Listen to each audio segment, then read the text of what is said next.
Good morning, everybody. I would like to welcome all of you on behalf of the German Africa Foundation to this webinar entitled Assessing the Economic Impact of COVID-19 in Africa and on the Future of AU-EU Relations. My name is David Schwake. I'm the Secretary General of the German Africa Foundation. I would like to recognize the presence of our President. Welcome, Dr. Chiquati. And a special welcome goes out to the members of the Foundation who are with us this morning, in particular, of course, members of the German Parliament, the Bundestag, and their staff. Most importantly, however, I would like to welcome our distinguished panelists, Pre-Eminent African Economists. First of all, we have Dr. Obiageli Ezekwesili, then James Shikwati, and Professor Carlos Lopes. It's a great honor and a pleasure to have you on the panel this morning to discuss with us the impact that the COVID crisis is having on African economies and on their population, and of course on the ways to best address the crisis and to fix the current problems that the African economies are facing. There's actually very little news about the state of the African economies at this point in Europe. The media are mostly focusing on Europe itself and then maybe on the US and on what is going on in Brazil and Russia. There was some initial reporting on COVID-19 in Africa. There was some discussion of a looming catastrophe and so on. But over the past few weeks, we have noticed that there's actually very little news about what's going on in Africa. The second question that we would like to address this morning is what does all of this mean for EU-Africa relations? This was supposed to be a special year for EU-AU relations because we are anticipating a summit later this year, the first in 4 years. So the big question I think that we are all asking ourselves is, will COVID mean that we are all looking inwards now, or maybe towards China?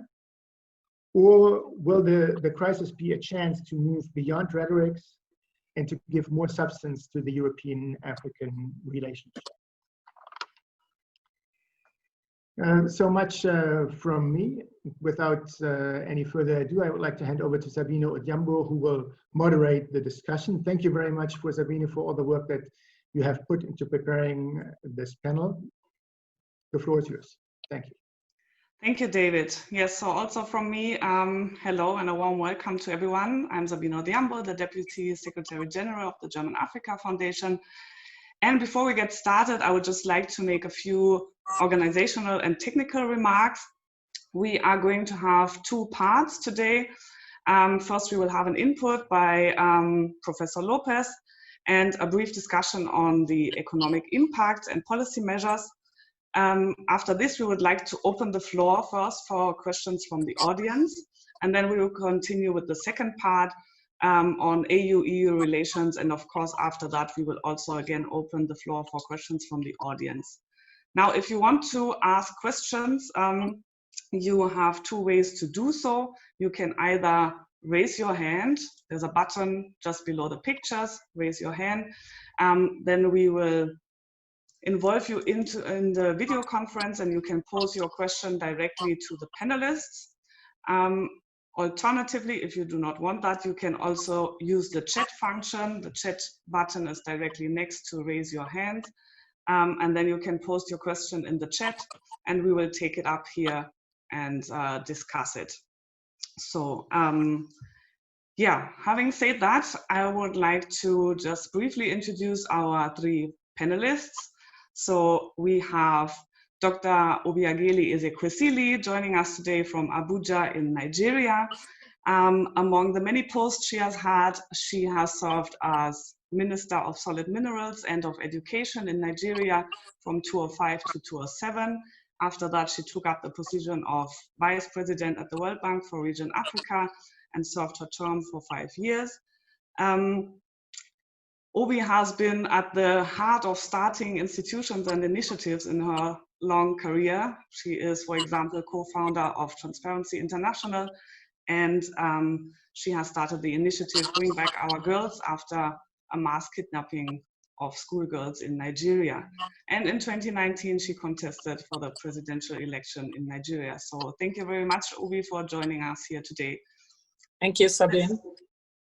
Then from Kenya, we have today James Shikwati, who is an expert on development economics. He is the director of the Inter-Region Economic Network in Kenya, which is a think tank that seeks to find solutions for improving livelihoods across the continent. He has also authored and edited a number of books, one on the China-Africa partnership as well.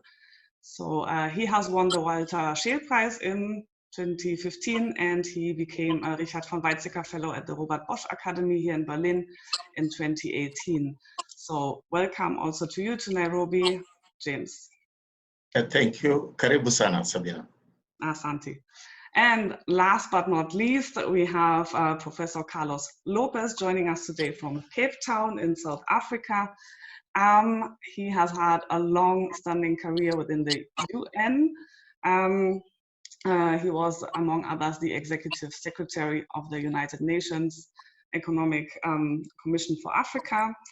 And he was appointed the High Representative of the African Union Commission Chairperson for AUE relations in 2018. He is now a professor at the Nelson Mandela School of Public Governance at the University of Cape Town and a visiting professor at the Sciences Po in Paris. Thank you very much for joining us today. Also to you, a warm welcome, Carlos. And with that brief introduction, I would like to give you the word, Carlos, for your input on the topic. Thank you. Thank you, Sabine, and thank you, Obi and James, for joining me for this discussion on the economic impact of COVID-19. I like to say that just in January, the forecasts for Africa by the IMF pointed to 16 out of the 30 best performing economies in the world going to be African this year. And about half of the population of the continent, roughly 650 million, were to live in countries with growth between 5% and 7%. So that is quite remarkable, and it was an indication that reforms were taking hold in the continent, and a number of countries were actually progressing quite significantly in terms of growth and other indicators. But obviously the most important is that we had also quite significant progress on the social indicators, including a dramatic reduction of maternal and child mortality, which basically was an indication that people were living longer, choices were becoming more available, and a number of developments that were taking place pointing in the direction of structural transformation becoming a major point of discussion amongst policymakers and leaders of the continent, including obviously the very ambitious goal of accelerating industrialization at a time where industrialization is facing all kinds of different circumstances, as we know, including robotization, automation, the globalization of value chains, and so on and so forth. Then comes COVID. And what COVID-19 basically highlights is not the story that I just told you very succinctly, but rather the weaknesses of this growth story. And amongst these weaknesses, we have the fact that climate change was already making quite a significant impact in economies in the continent, and this year was going to be a very difficult year in any circumstances regarding food security, because we had a locust invasion in the Horn of Africa, floods in East Africa, we had very long-standing drought in parts of Southern Africa, and of course we have the environmental stress provoked by problems that we know in the Sahel, including conflicts that have been generated partly as a result of scarcity of resources and availability of resources, and how we deal with pastoralism. So we had these indications, and these indications were a significant fragility that has been reinforced by COVID-19, obviously. Then we have the fact that the commodities, which constitute the bulk of our exports in the continent, we have 35 countries in the highest commodity-dependent export category of UNCTAD, which means they have at least 80% of their exports on commodities. That we're already facing a dramatic reduction of commodity prices, with one exception, gold, for reasons that we can understand. And of course, this now is being increased in terms of difficulties because, you know, the oil price war between Saudi Arabia and Russia, the trade war that was ongoing between China and the US, all diminishing demand, and as a result, you know, stocks start piling up, particularly on oil. Prices tumble, and we have, you know, historic lows for most of the commodities. And for the soft commodities, we have an additional problem with COVID-19, which is logistics. If you can't really move perishable commodities, you have a problem because you cannot just stock them. And as a result, we are going to suffer quite dramatic losses on soft commodities, apart from the prices that have been diminishing. This week, they are starting to go up slightly, but not significantly.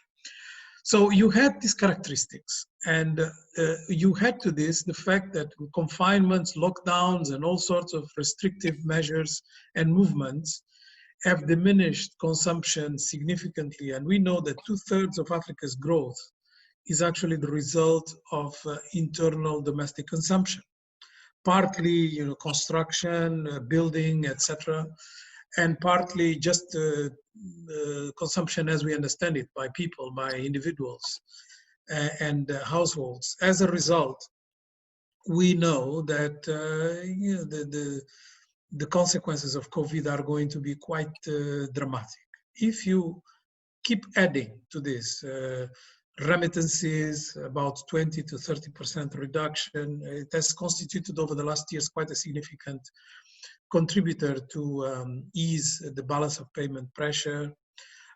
The fact that you have the currencies losing their value, therefore, you know, not only the cost of debt servicing goes up in local currency, but also you have less fiscal space.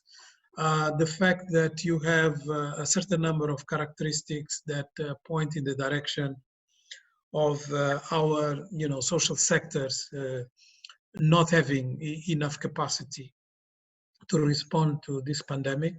So you have a perfect storm. Everything is going in the wrong direction. And insofar as Africa is concerned, we cannot talk really of a V-shaped possible trajectory for the economy, because all of the characteristics I just mentioned are medium to long term. You know, some are structural even. So we are not going to have a recovery in this year. It's impossible. We are not going to have a recovery of remittances, of the currency value, of domestic consumption, of you know, the problems that we are facing with climate change induced disasters, of commodities not having prices that are attractive, logistics getting back to normal. So the list is really daunting, and they point in the direction of very long U recovery shape. If we get to a U, some will say maybe an L. But in any event, I think we have to brace ourselves for a very difficult 2020 and probably a very difficult 2021 as well. So with this in mind, we wonder, how are we going to respond to the crisis? What very well endowed economies do, well, basically, you know, to call it by its name, they print money. You know, quantitative easing is the equivalent of printing money. They print money, and they can do it because of the characteristics of the international financial system. If some African countries were to do the same, it will be terrible, you know, not only because of inflationary possibilities, but beyond that, because the rating agencies will knock them down and their debt servicing will go even further up, and the investments will dry up.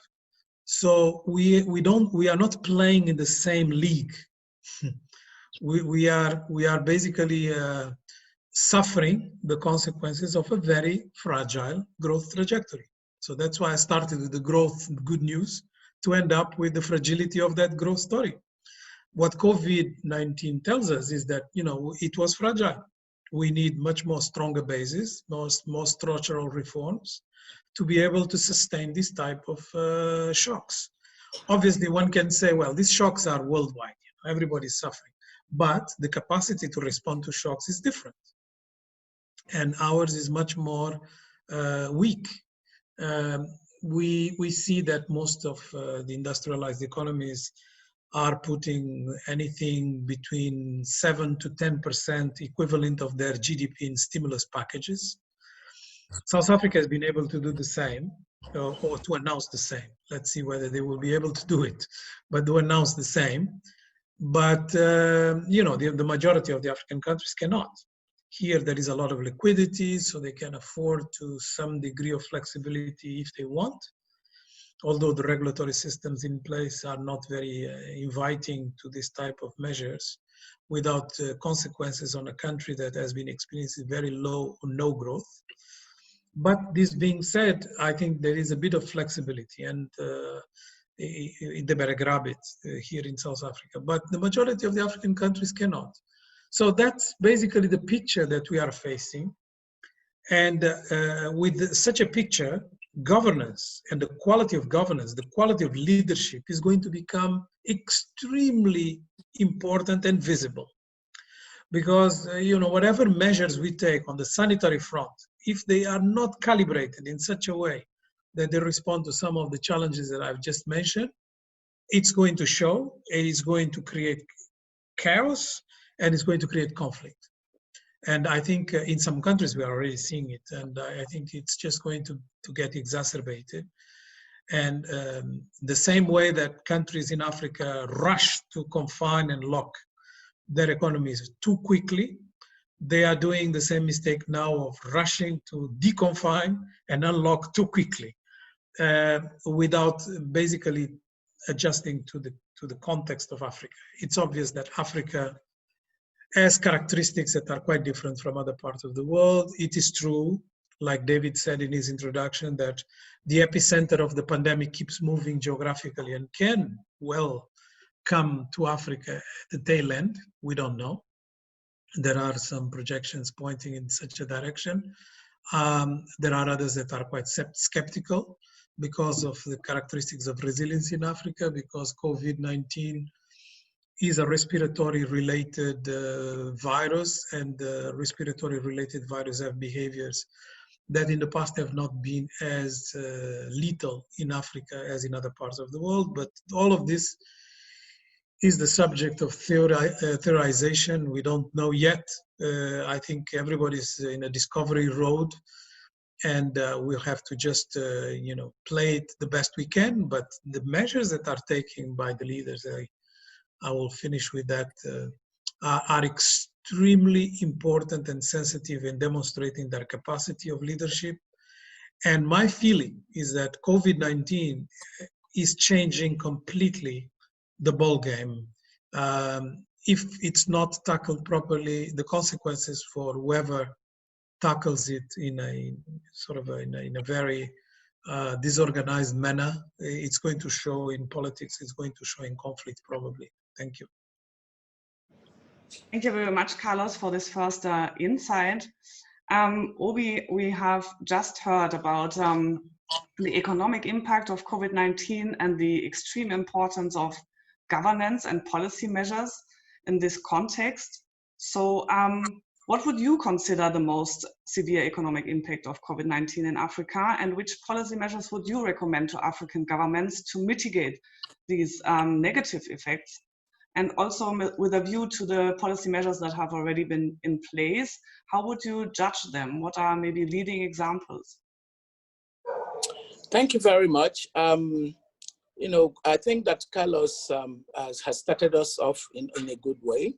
The number one thing that I'd like to emphasize is that for Africa, we entered into the problems of COVID, the collateral economic and social problems of COVID-19 already in a place of fragility. That fragility of growth was occasioned by the impact of the global economic, financial and economic crisis of 2008 that really didn't quite much go away.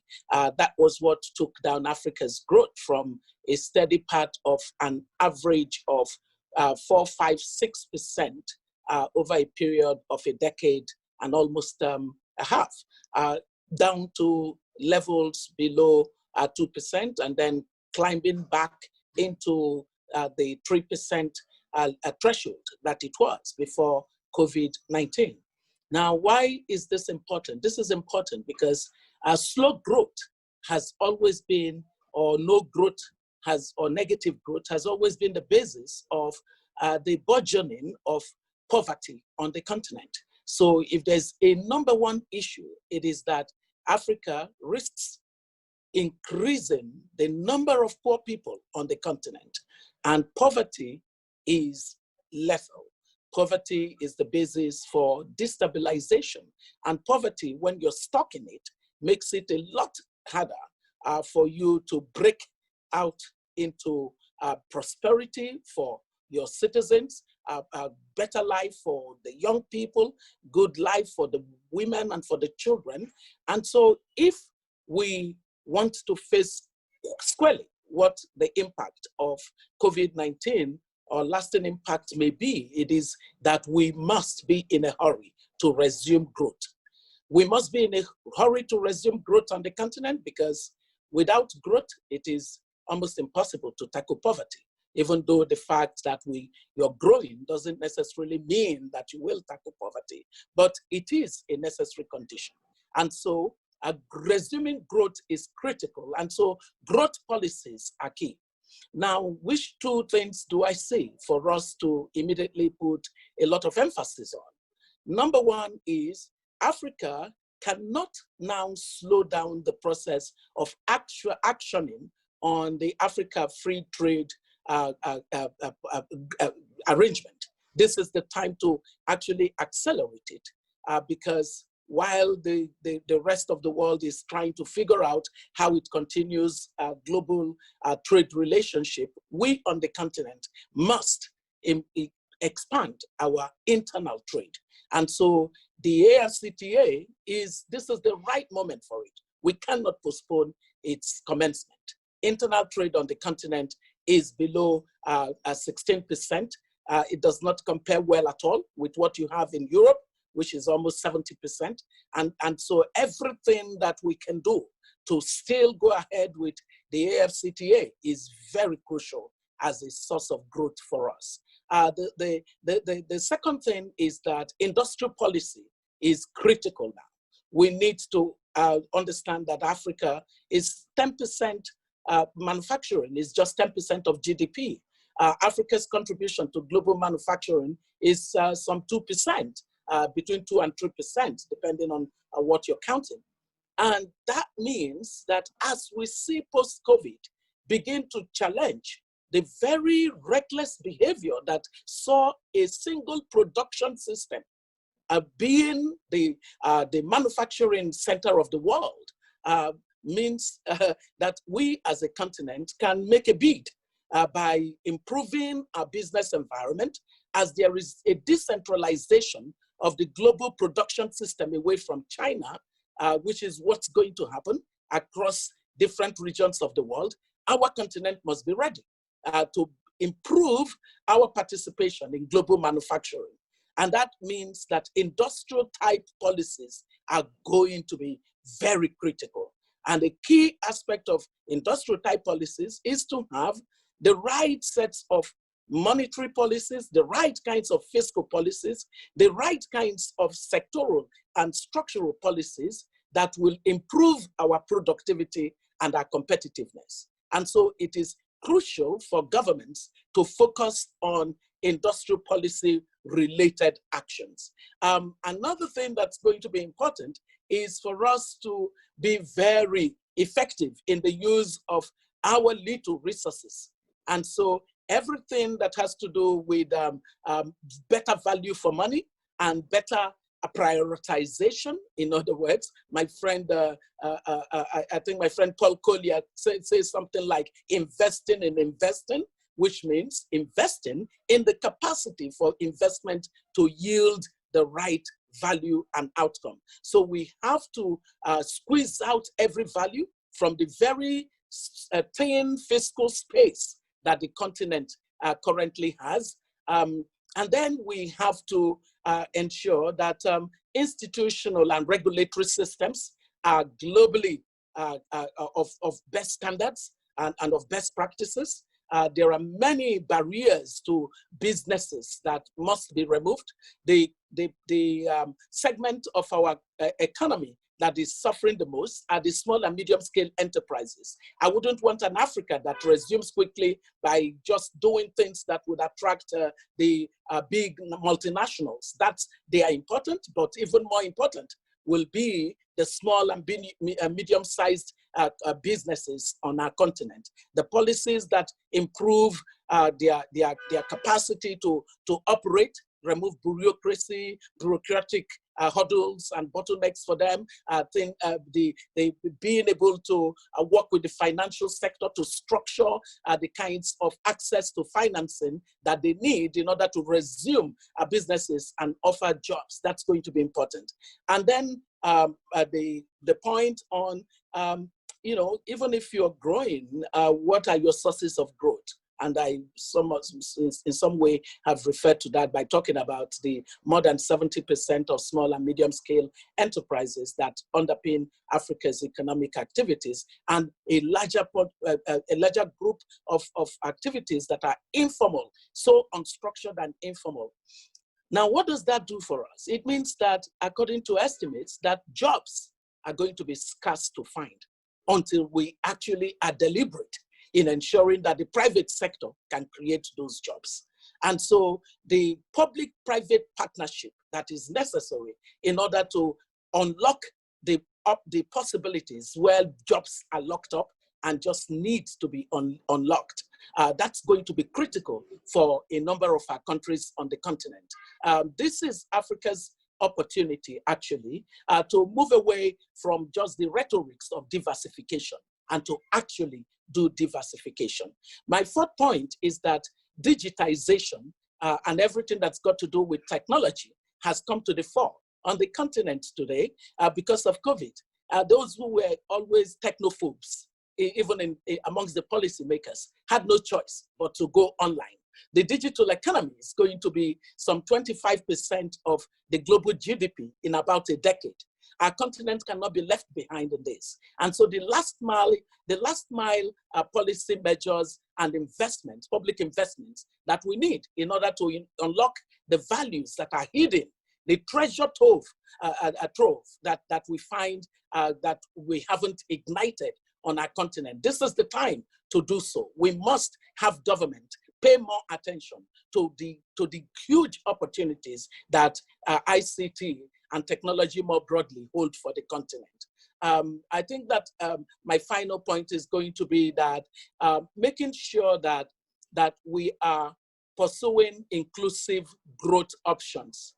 And that means that the more that we can be anti-fragility by building resilience, by ensuring that many more of the young people and the women are not left out of this process of the policy making. We have to be very, very conscious of it. We can't just assume that as we do broad policies, they would be carried along. We have to be specific in articulating policies in ways that really touch on them, because this segment is where we have the huge catchment of the poor and vulnerable in our society. There is a feminization of poverty on the continent. More than 60% of those who are poor are women. When you look at the young who are without skills, they are mostly the more than 60% of the unemployed. Therefore, we have to be very deliberate in our inclusion. And my final point is that this is Africa's time to really put human capital development as a strategy for its development. It is very clear to us now that we cannot depend on these natural resources endowment. This is too tied to what happens with the global world for us to be the victims of the volatilities that come with shocks in global economy. And the kind of pass-through that happens to us every time that there is a global economic shock is too much. So our resilience is in building a bulwark of global, of world-class capital, human capital with the kinds of relevant skills. Our internal economy can be a resilient buffer for us when things happen globally. If we can move our strategy toward making sure that investments in health, in education, in water and sanitation really help us to grow an Africa population that can sustain itself reasonably when there are shocks of the kind that we have found. And I think that this is a good place to stop. And when next I speak, I would like to emphasize the issues of just basic good governance and how that's important for post-COVID Africa. Thank you, Obi, for all these policy measures you have already mentioned. James, I will come to you now. Just a short hint at the audience. After James, we will allow the first question. So anyone who wants to raise their hand and join in per video, you can do so then. So James, Obi has also already mentioned the importance of small and medium-sized enterprises. And you, with your inter-region economic network, you work a lot in the private sector as you also engage in business development. So in addition to what we've heard, can you maybe elaborate on the impact of COVID-19 on the private sector in Africa? And what impact have you already seen? What do you expect for the future? And how do you assess the government policies with view to small and medium-sized enterprises? Thank you very much, Sabine. I think first what COVID-19 has exposed to us here in Africa is the danger of having policies that are externally oriented. Because you notice each of the countries that African countries have always relied on for help was in a crisis, and therefore there was no place to rush to. Everybody was fighting for survival. And so when it comes to business, it was a big challenge to have a scenario where you're having markets closed, you're having traveling closed, and yet economies are relying, for example, Kenya on tourism, meaning hotels have to shut down. And then when it comes to the public health aspect, we had to start looking for our own solutions in terms of where do you get the medical masks, for example, where do you get the respirators, for example. So I think it raised the critical point that we do celebrate small and medium-sized enterprises in Africa, but their character are externally oriented. They rely heavily on imports, and they're not really heavy on production.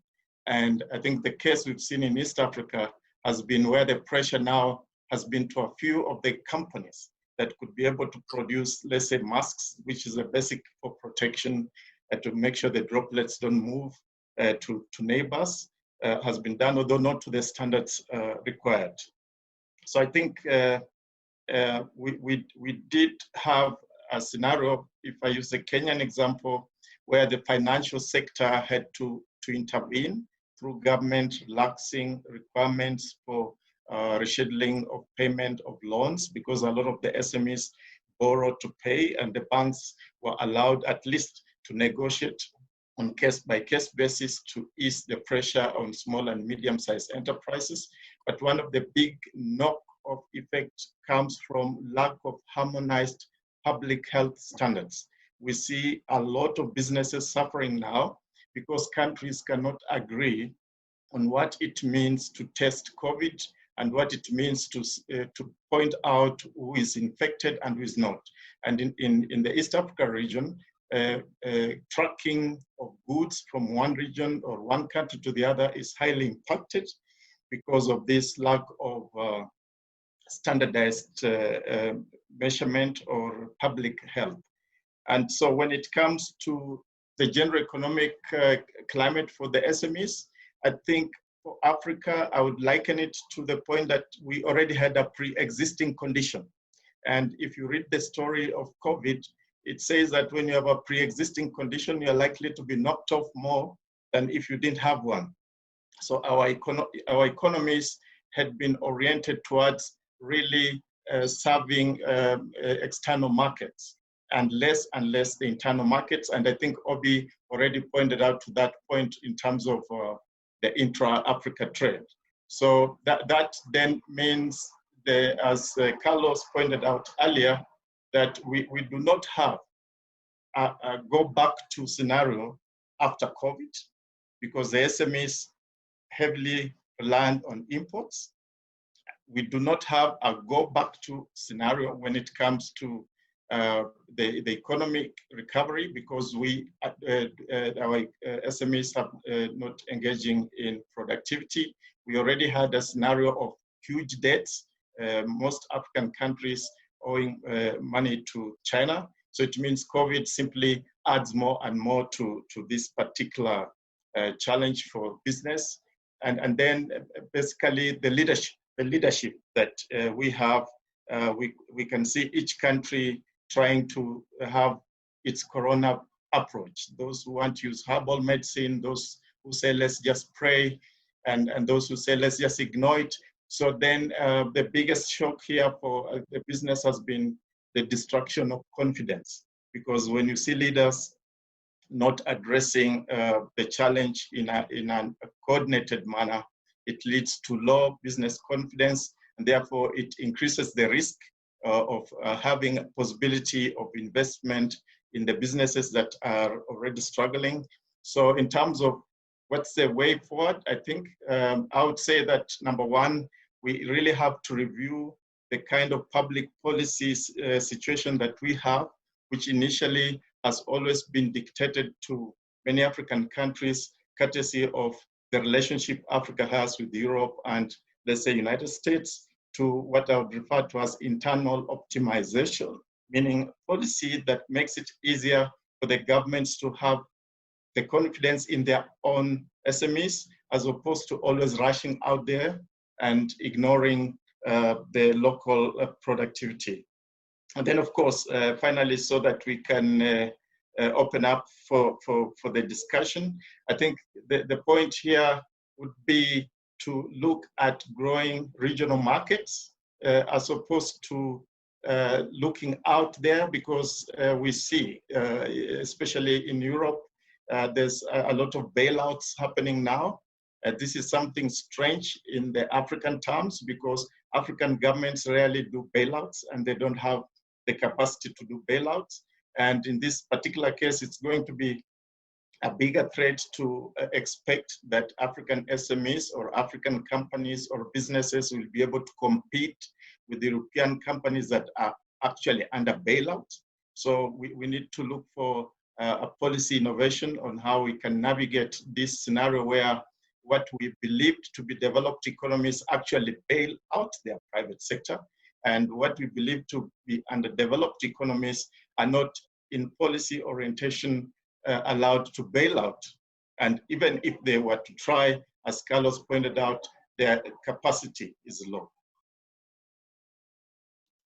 Thank you very much, James, for this. So now we would like the audience to get involved for the first time and ask their questions, especially on this economic impact of COVID-19.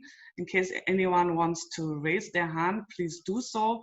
We already have a couple of questions in the chat, and I can see we have someone who wants to speak, Mr. or Mrs. Tumenta. Can we get the person in, please?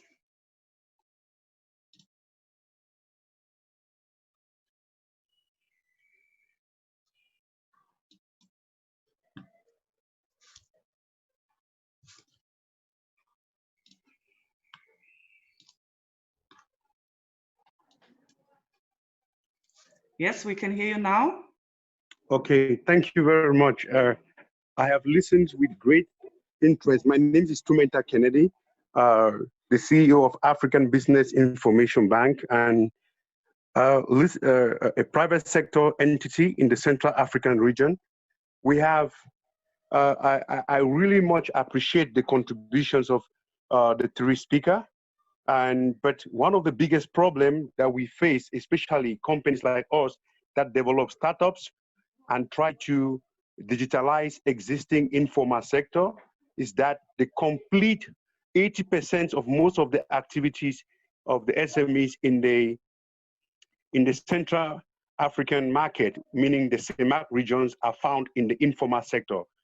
Countries like Chad, we have basically an absence of a real private sector informal private sector SMEs. Meaning what? So we have to re-engineer. I don't know what the speakers thinks about. How do we re-engineer an African-oriented private sector system that is capable of producing at quality and exchanging at the African Continental Free Trade Agreement? So we are having countries who have agreed on policies on the African Continental Free Trade Agreement, but at the supply side, meaning the supply side of the products, the services, we are having a problem that there are not real big policy, a big push policy to build that that private sector, as well as also provide them with the necessary services that will facilitate the connectivity. The second thing is, which role do you think an information bank would play? We are talking about an African information banking system that will connect, verify, certify existing companies, as well as connect them, because you know connectivity is a problem, but also verification, certification, and standardization that the products existing, the quality existing, and the people behind are existing. So what do you people see, especially James, what do you think we can do to foster within countrywide products and distribution services, regional and continental? So which are the mechanisms that we need to put in place to make sure that such a system can move? So Sabine, I can go. Okay, I would like to collect two more questions and then we answer at a go, I would suggest. So we have MP Anke Domscheit-Berg who has asked a question. We would like to get her into the conference to ask her question herself.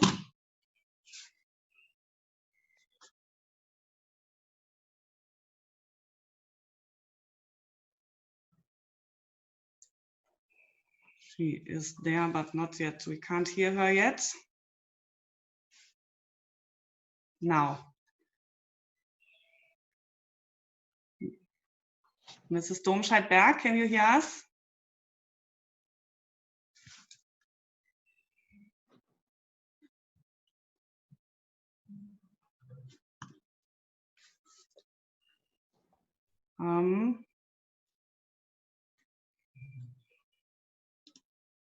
Mrs. Domscheit-Berg, can you hear us?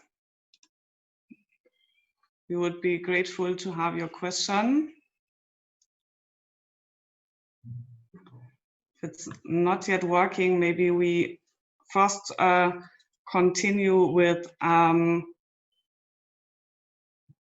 the chargé d'affaires of Madagascar here in Germany, and then we get back to MP Domscheit-Berg. Is that okay? Because also Mrs. Ratzimba has asked a question.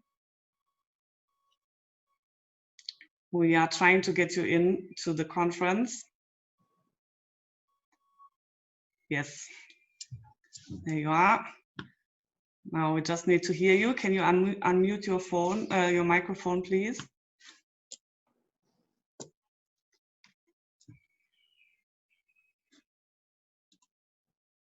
Florence, we can't hear you yet. Just a second. Could you please unmute your microphone?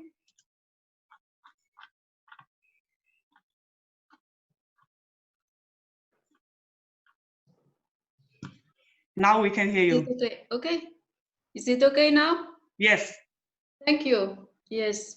Thank you for all the interesting inputs and especially for a very interesting topic of the day. I wouldn't say that there is nothing new in this. Of course, there will always be interesting many aspects which we are more or less used to. Now, my worry, it's not really a question. My worry is that we know that many African countries, majority of them, are not only have a fragile system and the infrastructures and the structures, but especially they won't be able to face at the same time COVID-19 and the population who are in majority living on informal sector and who are, once there is a lockdown, they will not be able to earn their living.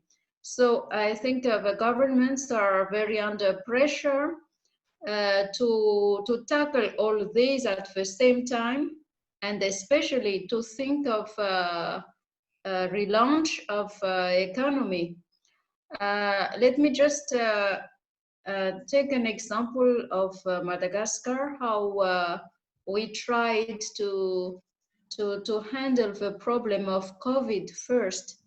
That is, COVID Organics has been launched, and it served at least for part of the population who agreed to go on this. But now we are always on a lockdown situation, on an emergency state health situation till the 15th of June.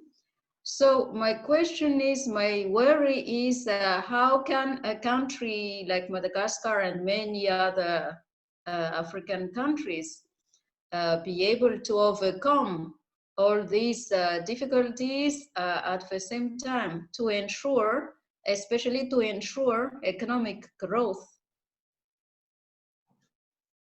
Okay, thank you very much. Thank you. Anke Domscheit-Berg has communicated that it's now okay to get her in, so we would like to get her in to hear her question.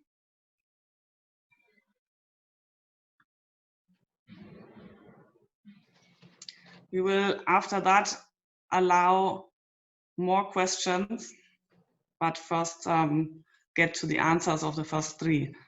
Mrs. Domscheit-Berg, can you hear us?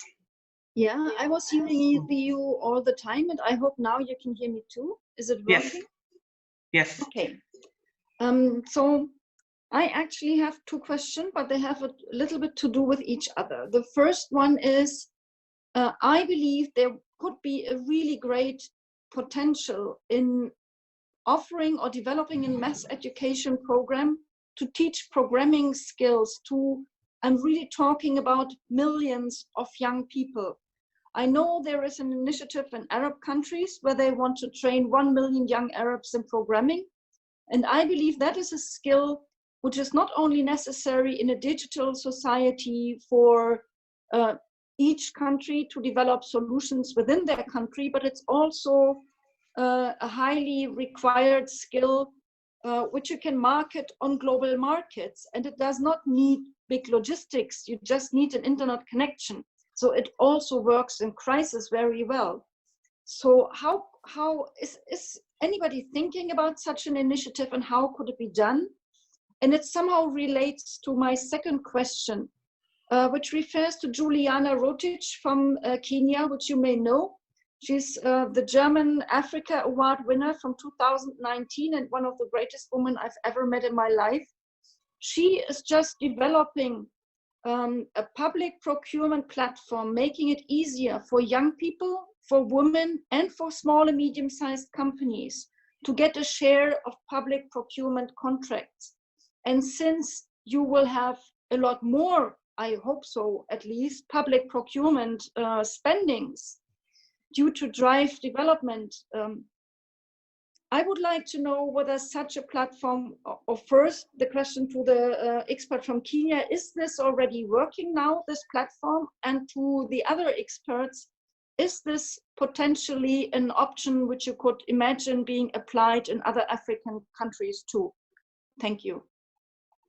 Thank you very much. So James, I would say, since many questions addressed you directly, I would start with you first.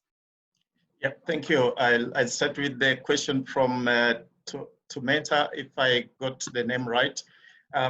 First of all, we have to start by asking ourselves why we have more informality in our economies as opposed to formal. And part of the reason is, in my view, is that the public policy in many of our African countries are not designed for Africans, actually. They are designed to serve developed markets.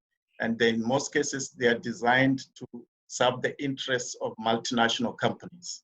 So informality is sort of a response to the fact that you're having a public policy that ignores the activities of the majority of the people. And therefore, what COVID is pointing out to us right now is the urgent need to have public policy innovation that can then have all the actors in the economy to be actively involved so as to be defined to be part of the formal economy. And in this case, of course, then it will bring in the aspects of standards, the aspects of harmonization that can make it easier then for the SMEs to grow, or rather for those who have been locked in the informality to be able to grow their business to a higher level.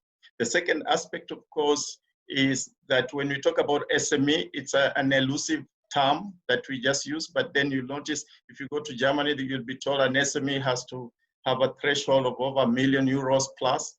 And if you talk about €1 million in Africa, that will be something like a big company. So I think part of the strategy we could use to grow informal sector to have a threshold that is internationally able to operate is to look at the financial sector that sets high thresholds in financing. So that you'll get, for example, if you try to get a German company to work with an African company, they'll be looking for a company with a minimum of €1 million turnover. But you see, if we created a possibility of a policy environment where companies can grow together by looking at the data and the history of an operating company on the other end of the continent, this can easily then start transforming a lot of what we think are informal, yet they do a lot of billions of dollars across the continent exchanging hands in the informal markets. And all we need to do is to look for the data and look for the history of the operations of the various SMEs or various informal actors and see how best they can be put in the formal aspect. And this ties to the second question of digitalization. And I think the digital history of an informal actor, and Kenya has seen this happen before, can give what was originally thought to be informal an opportunity to operate in the formal sector. Right now, under the lockdown, a lot of the people feeding and supplying foods in the city of Nairobi are not formal. I mean, they are informal.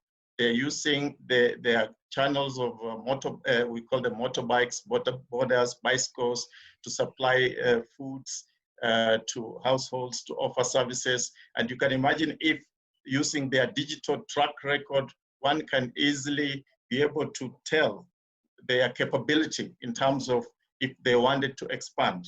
And with such a history, with harmonized standards, it becomes easier then to have our expanded market in the region, for example, the East Africa community, to offer such actors an opportunity.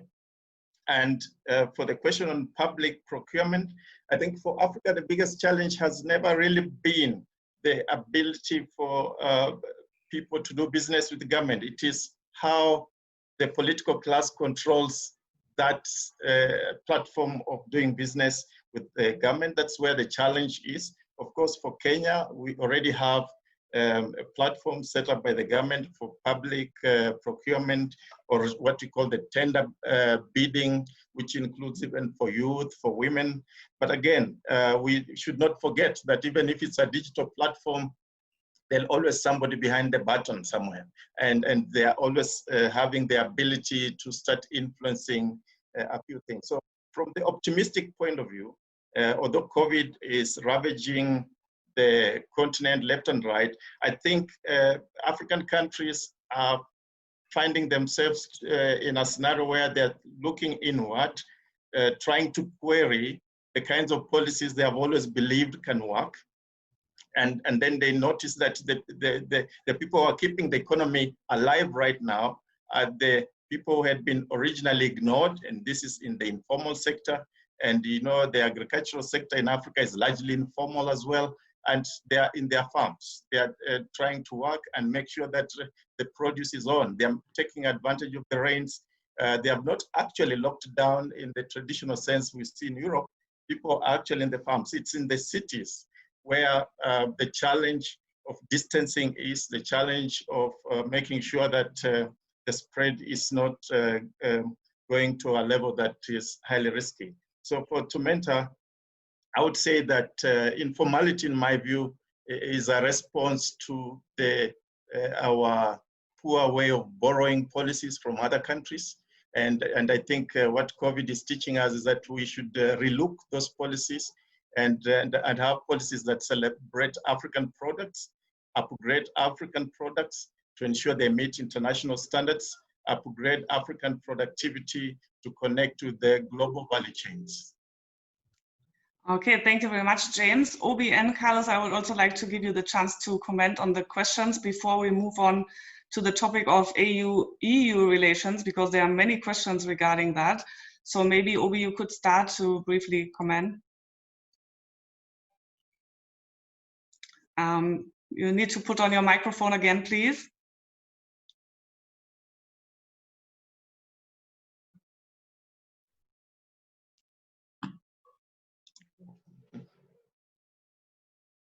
Your microphone is still on mute. Forgive me. Can you hear me now? Wonderful, yes. So I was going to start with the first question and say to the gentleman that, you know, nobody runs away from something that's favorable to them. The small and medium scale, especially the small businesses outside of the formal structured economy, are really running away from the challenges that would face them if they entered into formality. So they prefer to stay informal because it's less of a problem in their mind to them. When you think of all the barriers to even registering a business, and then when you think of how registering a business becomes a disservice to the business itself because of the many demands that government would make on the business without providing commensurate services. So what has to happen on our continent is we have to be very, very intentional about growing the small businesses. I find it interesting that we have a participant from Madagascar. When I was VP at the World Bank, one of the things we did was to design interventions that would target improved doing business environment specific to small and medium scale enterprises, not the broad kind of things that we would normally do that sort of pay more, give more preeminence to the big multinational companies or big national companies, but to really stay with the small companies and to identify what the bottlenecks are for them.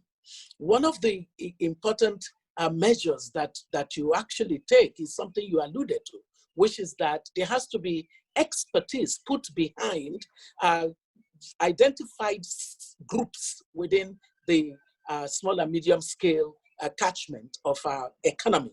And that expertise helps them technically to structure their businesses in ways that they can access some of the services that being into it does not enable them access.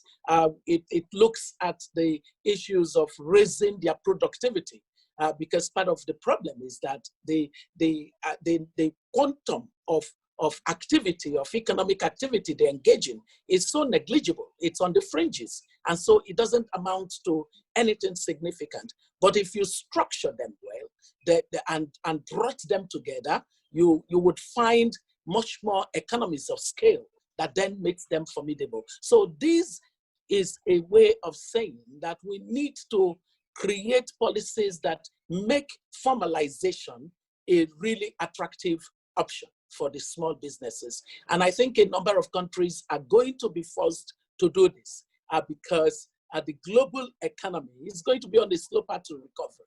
And so you're going to have to focus on your internal domestic demand and push it forward as a really important driver of growth for most of the economies on the continent. Then the question on digitization. I think that we already have examples of young Africans who are providing those kinds of services, training programmers. I don't know if the MP knows something called Andela. Andela was founded on the continent. In the world of technology, I have seen incredible innovation by the young Africans. I'm excited about it. I really think that the greatest bottleneck for them has been an African political economy context that does not yet understand that Africa's future lies very much in how much adoption and absorption of technology we can quickly do. And so policies, regulatory contexts have to be friendly to the process of technology and its expansion. The last mile investments that we need to unlock the services that are possible through technology to much of the informal economy, especially in the rural economies, we haven't paid attention to them yet. And we need to unleash the opportunities that are in it. So whatever program in terms of Germany or Europe wanting to work with Africa to increase the number of programmers, I would say to you that you would already meet something that's going on. And it would be a matter of finding ways to key into that and to expand the things that they're already doing. My final point is that, you know, we had options as far as the leaders of the continent are concerned. The option was always, we don't have to worry too much about taxes from small businesses, from very businesses that take long time to mature, because we can easily sell our oil, we can easily sell copper and all of that. And I'm saying that business is going to be over more and more. And so it becomes imperative for us to move policy in the direction where we are much more certain of a continuity business. We need continuity. We don't need businesses that are too volatile. And continuity businesses are going to be businesses that are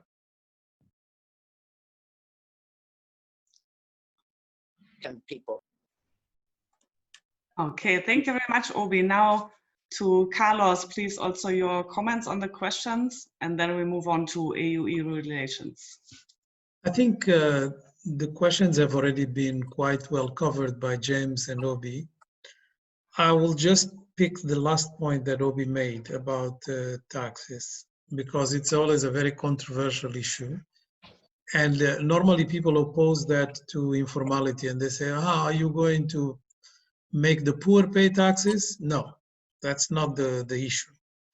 The issue is actually having a progressive taxes system that allows for those who are actually making a lot of money to pay, which normally they don't, according to the size of their business and their contribution to the economy.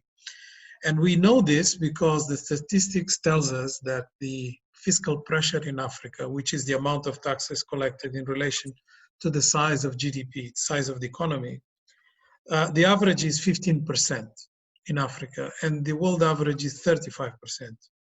So we have a huge gap between the size of the economy and what we collect in terms of taxes. And the reason for that is manifold, but the most important reasons are exemptions, corruption related to exemptions, what we can call, if you want to provoke people, the informality of the rich, because that's the informality that hurts. It's not the informality of the poor, it's the informality of the rich, because they actually find ways, particularly like in urban settings, real estate is very much valued, and the value of property and the value of land, urban land, is incredibly high, and they don't pay the commensurate taxes for that.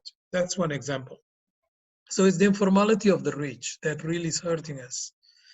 And unless we establish a structural reform of the economy that is going to create the conditions for us to be less dependent on externalities, which has been underlined by James and Obi, we are not going to be able to actually have not only business continuity, the capacity to be resilient, but also the capacity to transform and improve.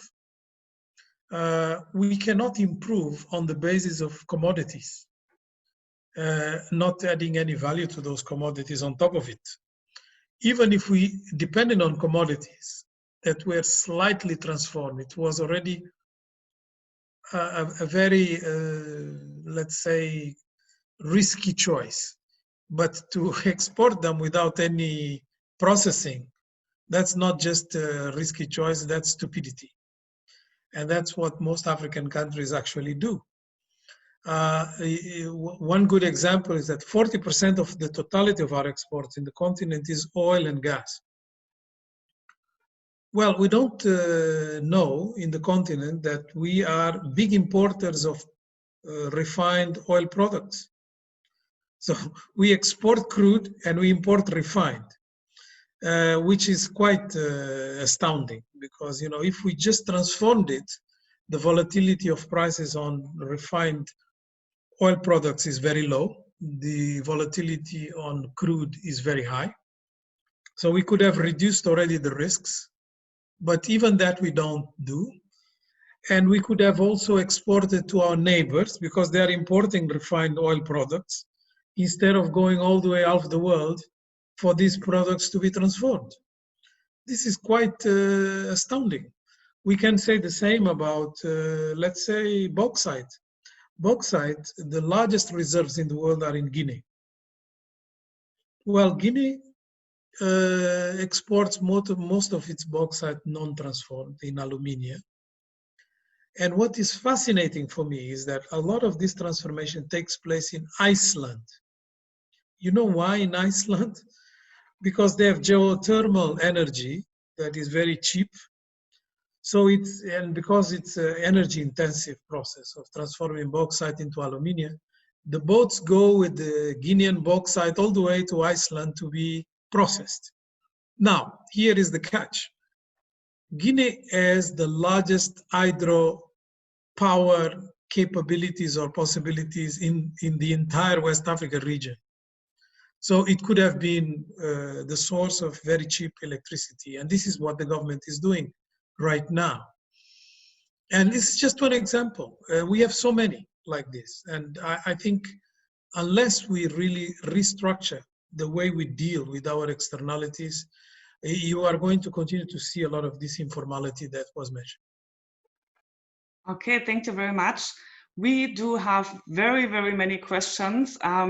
I can see that Obi has already started to reply in the chat. I can just suggest also to the other panelists, of course, you're free to also answer some of the questions in the chat. Many questions are dealing with the AU-EU relations. That's why I'm just going to summarize them, especially with view to the German presidency. So maybe Carlos, you can start. What are the expectations from the continent towards the redefining of the EU-AU relations that is supposed to happen this year? What are the expectations of the summit that is coming up? And how has COVID-19 affected the process, both time-wise, schedule-wise, but also content-wise?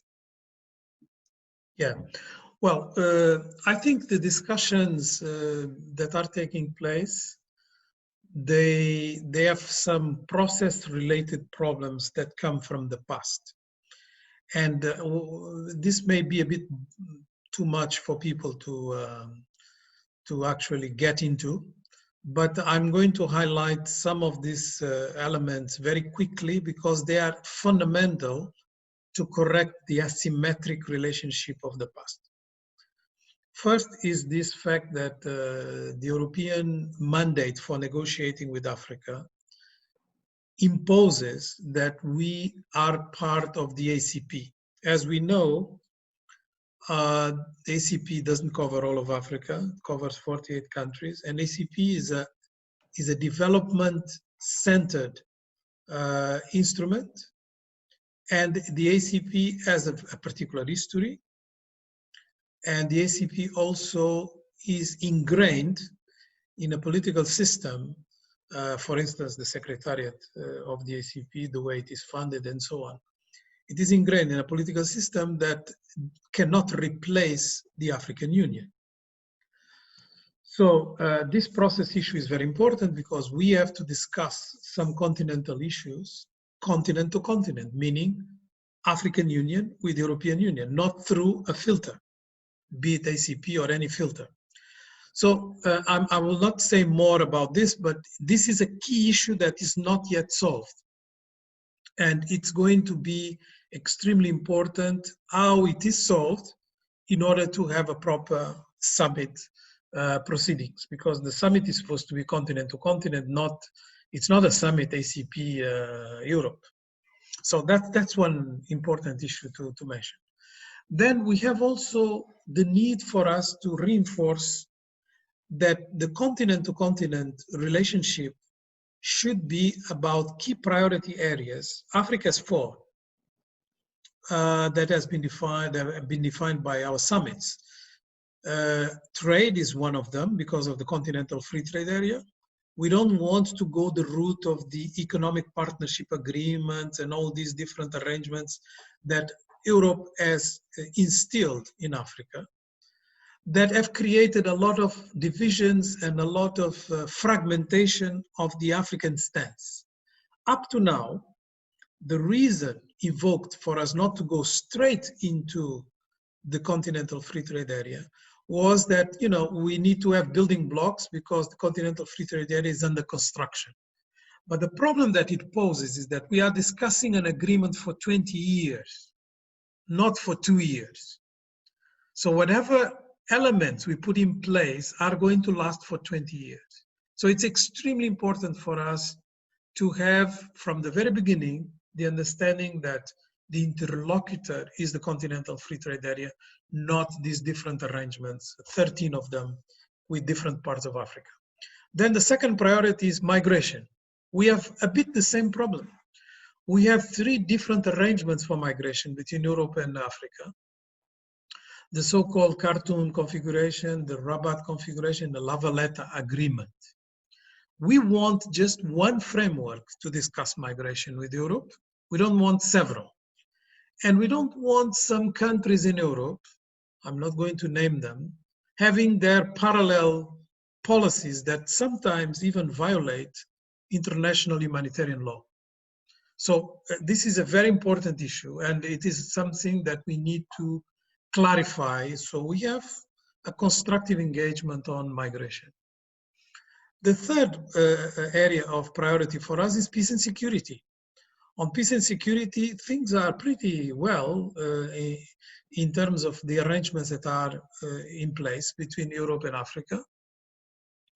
But we know that the discussions right now in Europe are going in the direction of approving, or it's already done actually, European security strategy, and we don't want to be a subset of that European security strategy. We want to have an engagement that is slightly different. And finally, climate change, where we have lots of areas of agreement, and now Europe is very much involved in moving into a Green Deal. It's an internal European discussion that is progressing. It's not yet concluded.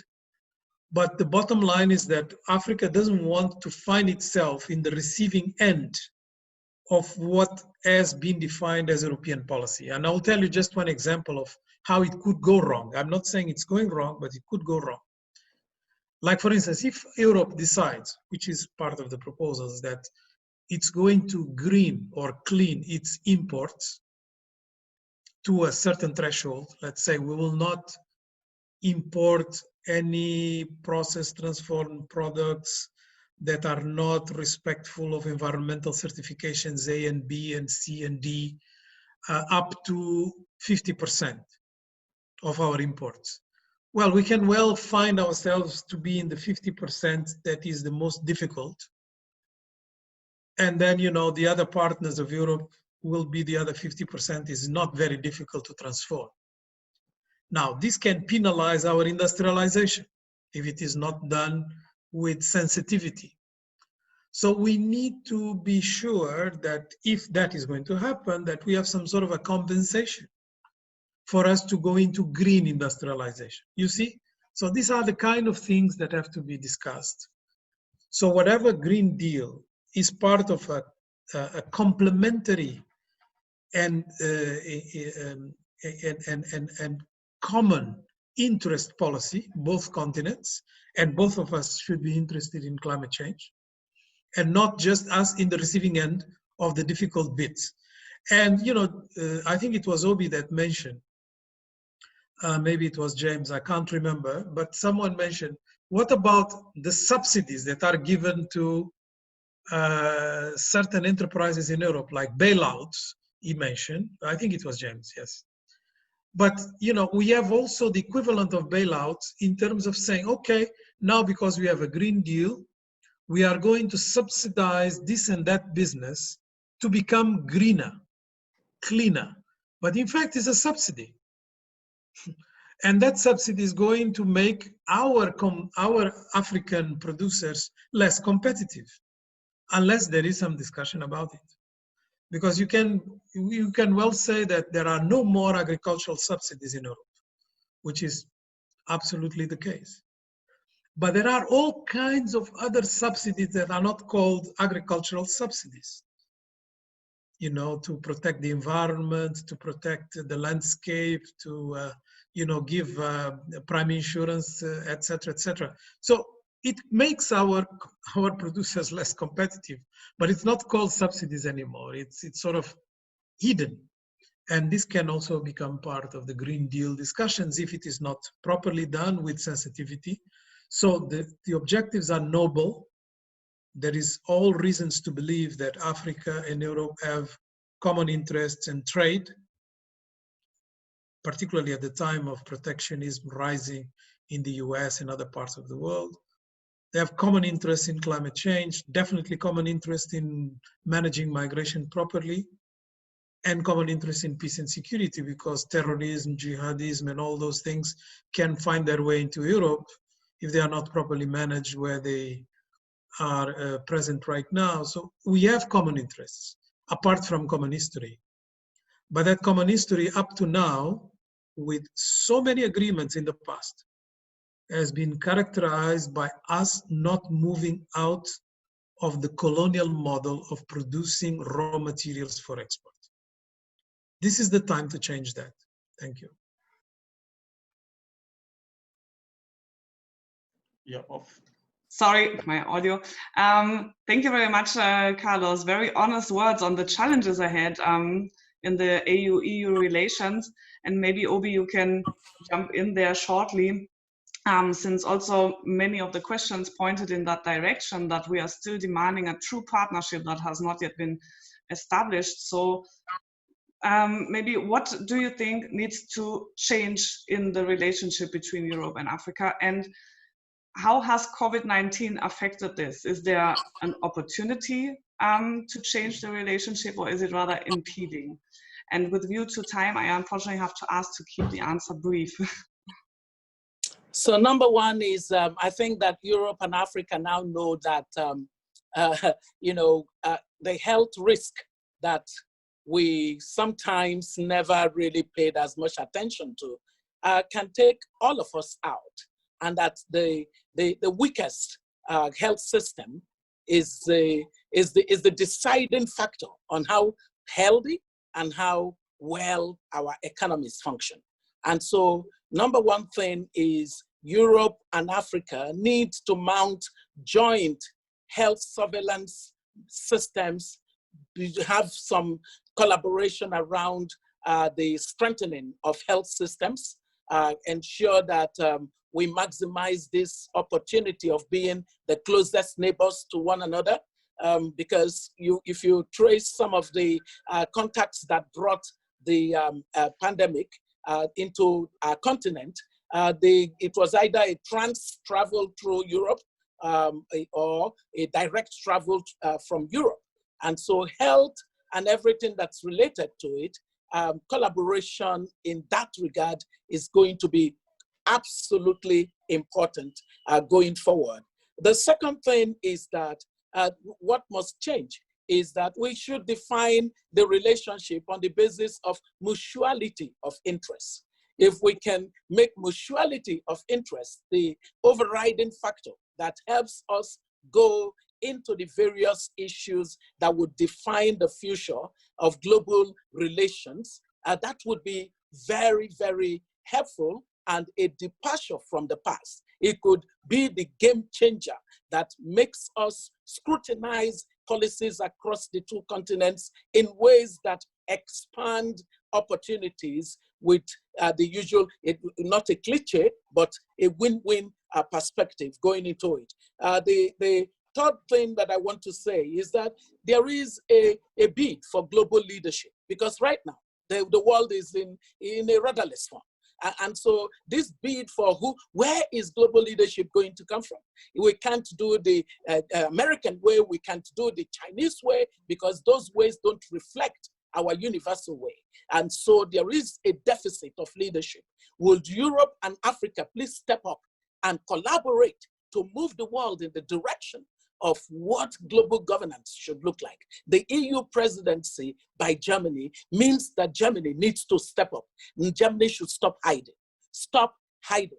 It's time to step up and to really work together with Africa as on the basis of mutuality of interest to define that new way that would bring a collective approach to solving all the global public bads that we're dealing with. Too many global public bads, people are busy navel gazing or being politically expedient, responding to the political incentives of their constituencies, domestic constituencies. We see that we either all go together or we die together. So we must get a collaboration on the basis of a new way that is not American way, nor is it Chinese way, because it cannot be their way or the highway. There is a way that can be defined that is collective, and Africa and EU can become the champions of that new way. The next thing that I want to stress is that, I think it's about time Europe just took a very good decision and put away the migration policy as the basis of its relationship with Africa. It is not in your interest to pretend that this tail that wags the dog is the way to have a relationship with the continent. I mean, think of it. Africa's migration to Europe is not even the significant migration data for you. And yet, everything that is about Africa comes from the prism of the migration from Africa to Europe. We need to move away from that. And so what I ask is that a new approach that looks at Africa and Europe relationship as a continuity of geographical area for economic prosperity would change this lens of taking a tiny issue of migration and making it the big issue of our relationship. So I want a broader EU Africa relationship that looks at Africa as a business case, as an economic case, and not as a humanitarian or a case, or a purely a security case and a crime case and all of these other things that are that are forestalling the great opportunity that the two continents can have. And my final point is that the matter of technology and what role it is going to play. There is so much in terms of the future of work that technology will define. We need to get collaborations around that. In the skills that would face the 21st century economy going forward, both Europe and Africa have points of collaboration, especially when you factor in the demographic issues and the opportunities that demographic dividend offers both sides to integrate into technology in a different kind of way. Let me end on the note, because we might not get in another word. On the note that of all this that we're saying, I think that the key and critical thing is the change of the political economy within our own continent. Within our own continent, there's going to be serious pressure on the part of citizens. I see it already. There is a steering and a restiveness that is beginning to emerge. People are seeing that when you have good quality leadership, they are not taken by surprise when there is crisis. And we have seen during this period of this crisis, how quickly citizens and businesses mobilize to be stopgaps for failing governments and its systems. So what's going to happen is there's going to be a higher outcry for demand for good governance on our continent.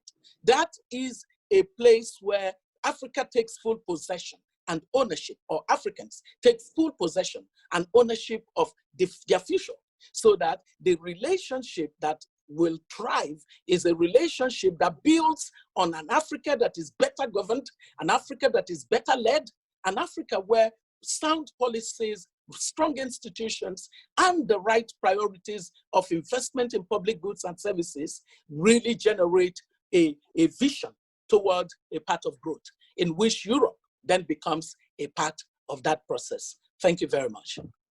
Thank you very much, Obi. And you just mentioned the US and China, which I think should be now the last topic that we get to. Because of time, we will extend a little bit, a few minutes.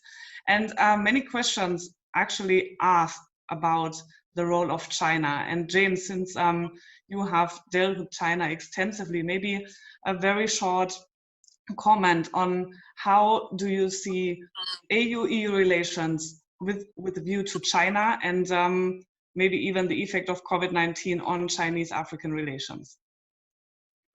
Well, I would say that number one, COVID-19 helped expose the hypocrisy that the European countries normally project on Africa. I say this because we could see when China stepped up its assistance to countries, there was this term mask diplomacy. And there was a lot of negative pushback that, what the Chinese are doing is not right. And you could see that Western countries were feeling uncomfortable that China is stepping into the vacuum that was in existence because Europe was too busy dealing with its own issues, and the same for United States. But I think for Africa, what it did was to expose the whole idea of how the development aid cooperation operates. I mean, if you could see one side feeling that one other side should not support the other, I think it is really something that then puts into question how EU and Africa actually relates. And just a quick point before I go into the China point, my view is that the world post-COVID will not be the same. And so if EU and AU are still negotiating on a template they developed before COVID, I think it's not going to work, because we know historically EU favors small Africa. What I mean by that, if you look at how EU relates with Africa, and Carlos mentioned earlier, EU favors fragmentation. Small countries, negotiating small, tiny markets. But now when you bring in China, you notice China does not really approach Africa from the smaller fragmented point of view.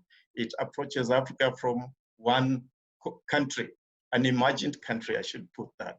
So in terms of the difference, the way I see it, number one, Africa has to realize that we actually are yet to connect with China the way the world has connected with China, because you'll notice that of the $4 trillion global market that China engages in, Africa has less than 4%. So it means EU is more connected to China, Western world is more connected to China than Africa, and Africa is much far away from even being closer to connecting effectively to China. But what I'd like just to highlight in terms of the new paradigm China has brought to Africa is how it approaches its development strategy. They go for intra-Africa infrastructure development. So you'll get roads across different countries, railway lines across different countries, airports that are looking at serving regional markets. And that is really something that is unlike EU, which would wish to have maybe smaller regional discussions, East Africa, Kenya, West Africa, and North Africa. So in terms of how it will impact AU-EU relations, I foresee a scenario where AU is going to rebel against EU value exports, because EU always talks about you must embrace our values. But I foresee also, on the positive note, very healthy competition that will start taking off between business from the EU side and business from the Chinese side. And I think the pressure is going to be high on African side to develop a policy framework that can ensure a playing field that does not lead to a disastrous outcome where maybe a country decides to be more Chinese than EU, or more EU than Chinese. Thank you very much, James. Carlos, just to challenge you in the last minute, with the view to the German audience that we have here, the German decision makers that we have here, could you tell us maybe 3 words, what would you expect from them or from the German EU presidency for AU-EU relations? Well, I will emulate the words of Obi. We really hope that Germany is going to show leadership in engaging Europe in a different path from the past, which, by the way, has already been mentioned by Ursula von der Leyen, by Josep Borrell, by Mr. Michel. So the leaders of the European Union have already mentioned that they want a paradigm shift. And it was also enshrined in the last summit declaration. Now we need to move from words to deeds. Okay, thank you very much. That's, I think, a very good final word, moving from words to action. So I would like to say thank you to everyone who participated. We know there are still so many unanswered questions because the interest is really huge. We are very grateful for that, and we will continue the discussion with our panelists if maybe there's a way to get even more answers past this webinar. So we will get back to you with a summary as well. So yeah, in the name of the German Africa Foundation, thank you very much, Carlos Lopes, Obiageli Ezekwesili, and James Shikwati for availing yourself today. It was a wonderful discussion with many insights, and we hope to see you soon again. Thank you very much. Thank you. Thank you.